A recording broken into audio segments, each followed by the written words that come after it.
प्यारे बच्चों, नमस्कार, गुड मॉर्निंग। आज हम कक्षा 7 का जो भूगोल विषय सामाजिक के अंतर्गत आता है उसका पहला पार्ट है पर्यावरण। दूसरे दिन में हम आगे के भाग के बारे में जानकारी करेंगे। पर्यावरण जीवन का मूल आधार है। पर्यावरण हमें सांस लेने के लिए हवा देता है, पीने के लिए हमें पानी देता है, खाने के लिए हमें भोजन देता है, हम रहने के लिए हमें भूमि प्रदान करता है। यानी पर्यावरण जो है इतनी सारी चीज़ें हमें देता है।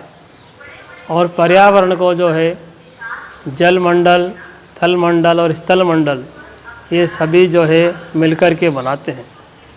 अब देखिए पारितंत्र क्या है।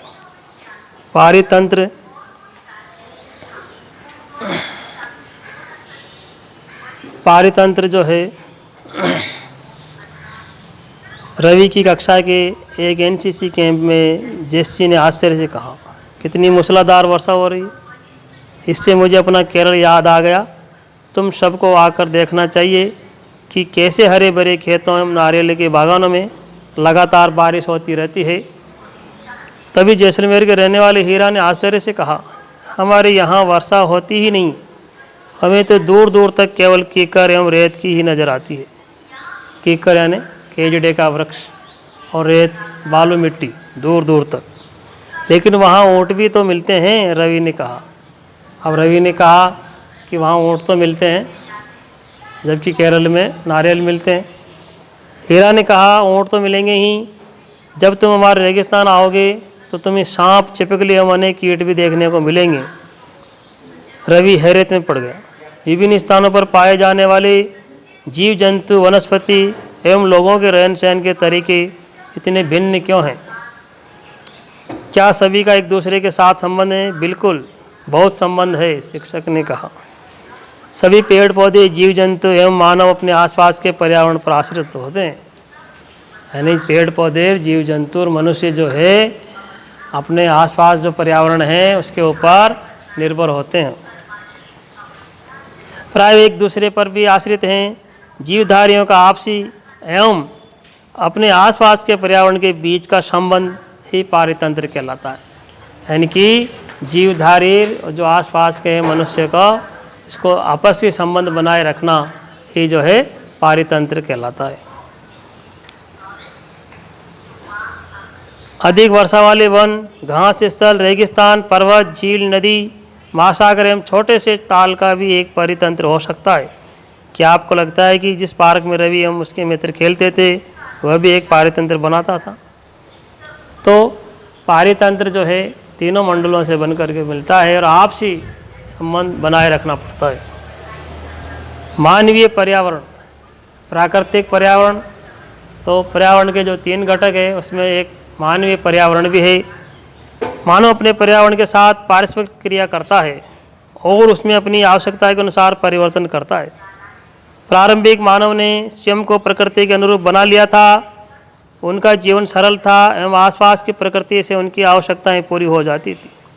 समय के साथ कई प्रकार की आवश्यकताएं बढ़ी। मानव ने पर्यावरण के उपयोग और उसके परिवर्तन करने के कई तरीके सीख लिए।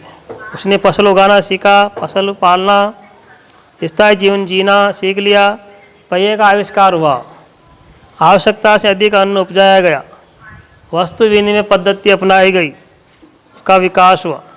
वस्तु के बदले वस्तु देकर के अपनी आवश्यकताओं की पूर्ति करना। व्यापार आरंभ हुआ एवं वाणिज्य का विकास हुआ। औद्योगिक क्रांति से बड़े पैमाने पर उत्पादन प्रारंभ हो गया। परिवर्तन तेज गति से हुआ। सूचना क्रांति से पूरे विश्व में संचार सहज और द्रुत हो गया। क्या आप जानते हैं कि आप गर्मी में रसीला तरबूज एवं सर्दी में भुनी हुई मूंगफली खाना क्यों पसंद करते हैं? प्राकृतिक एवं मानवीय पर्यावरण के बीच सही संतुलन होना आवश्यक है। मानव को पर्यावरण के साथ समरसता से रहने एवं उसका उपयोग सीखना चाहिए। तो पर्यावरण के बीच में जो है समरसता बनाए रखना, क्योंकि सर्दी, गर्मी, बरसात और सब जगह का वातावरण, पर्यावरण सब जगह का अलग अलग होता है। रवि की कक्षा में मिजोरम की एक लड़की है नूरी। वह अक्सर अपने स्थान की हरियाली की बात रहती है। तो नूरी कहती है कि जो हमारा मिजोरम है, पूर्वांचल का एक राज्य है, वहाँ पर हमारे पहाड़ी क्षेत्र है, काफ़ी हरियाली होती है, चारों तरफ हरे हरे।